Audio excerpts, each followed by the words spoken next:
The day after the draft for me, personally, as a sports talk show, is always interesting. More so this year than last year because this is the least amount of college ball I've watched probably in my lifetime, right? Mm-hmm. Well, and it always fascinates me. Whether it's the Morning Tools or Moose and Maggie or Saturday night with Mackie Mac or you on your Saturday show, whatever it is. Let's just be honest with an audience, and there's not a lot of that or enough of that in my opinion. Mm-hmm. Hosts need to be honest with the audience, and the audience, all you fans out there, it's time for you to be honest with us. Almost none of you, not none of you, but almost none of you, have the first freaking idea whether or not Obi Toppin is a good pick or a bad pick. You did not see him play. And as soon as you go, oh, yes, no, you didn't. It's not like he played for You said it yesterday about LaMelo Ball, though. Hold on. I saw him play 30 times. I counted. So what's the limit where you can count as watching a guy play? My point is, number one, Dayton's not on TV all that much to begin with. Mm-hmm. I know he was Player of the Year and all that, and I love the fact he's an Austin kid, New York. I love the storyline. I love it. I didn't know it really till yesterday because I don't follow Dayton Flyer basketball, but neither does anybody else. So your opinion on the pick, for most of you, now maybe you know because that's your thing. Okay, I'll give you that. Most people, both fans and talk show hosts, have no idea at all whether or not this kid will be a good NBA player, nor does it matter. I have to hope that Leon Rose does know whether or not this kid will be a good player, but I'm not going to sit here today and go, oh, great pick. I have no idea. Well, to your point, though, most GMs don't know if the guy's going to be a great player because you go through every draft over the last 10 years and you are going to find, why'd you take this guy? This guy came 5 picks later. Right. So it's not just you didn't watch him. Even if you watched him, you have no idea. But here's where I do think it's fair. I think it's fair to read about a guy, to know his age, to know his position, to know his strengths, to know his weaknesses, and to formulate I'll give you an example. And I actually like the pick, all right? Doesn't mean I think he's going to be a star. I have no idea if he's going to be a star. I really have no idea. But I understand the Knicks fans saying, we still need a floor general.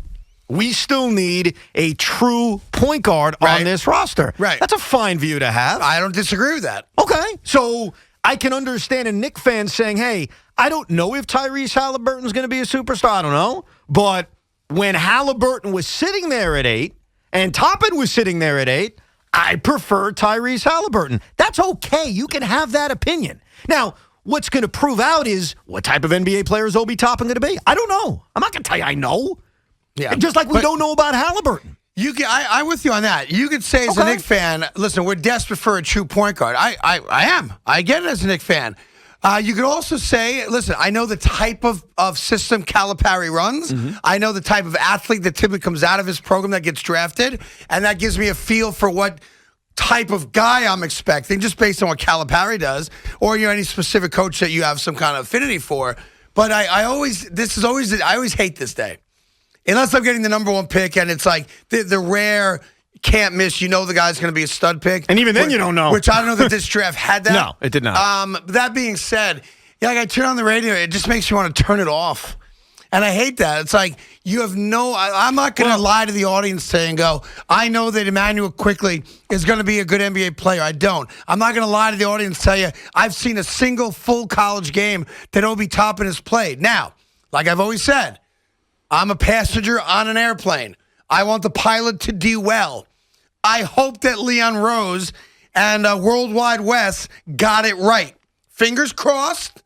Say a prayer to St. Jude, and I hope that they got it right. You know what I do know? And I'm going to root for him. I know that. I do. I know this is pretty simple, and I think you'll be in favor of it.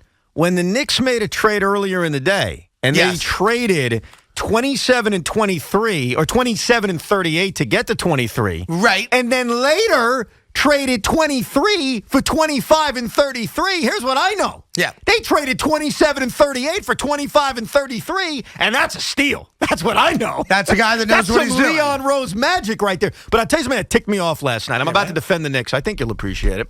So they draft Obi Toppin. And like I mentioned, I understand the Knicks fan. Poppin' with Toppin. There it is. And by the way, I felt bad for him. I mean, crying. Crying that he had to go to the Knicks? That's not right. No, he was not crying. And I know you texted me that. He's crying tears of immense joy. Oh, it's joy. That he gets to play for a contender right away. Oh, yeah. Go ahead now. Okay. So last night, there's that quick analysis, kind of what you're saying about the Knicks pick. And I think it was Jay Williams says, oh, my God, they have so many power forwards. Let me break some news to Jay Williams, and every Knicks fan already knows this. There are only 2 guys on this roster going into last night that mattered. Correct. R.J. Barrett and Mitchell Robinson. Nobody. Julius Randle doesn't matter. No. I don't care what position he plays. He doesn't matter. Even Kevin Knox. Now, I'm willing to give him another year, especially with Kenny Payne on this coaching staff. Let's see if they can develop him. Let's just see.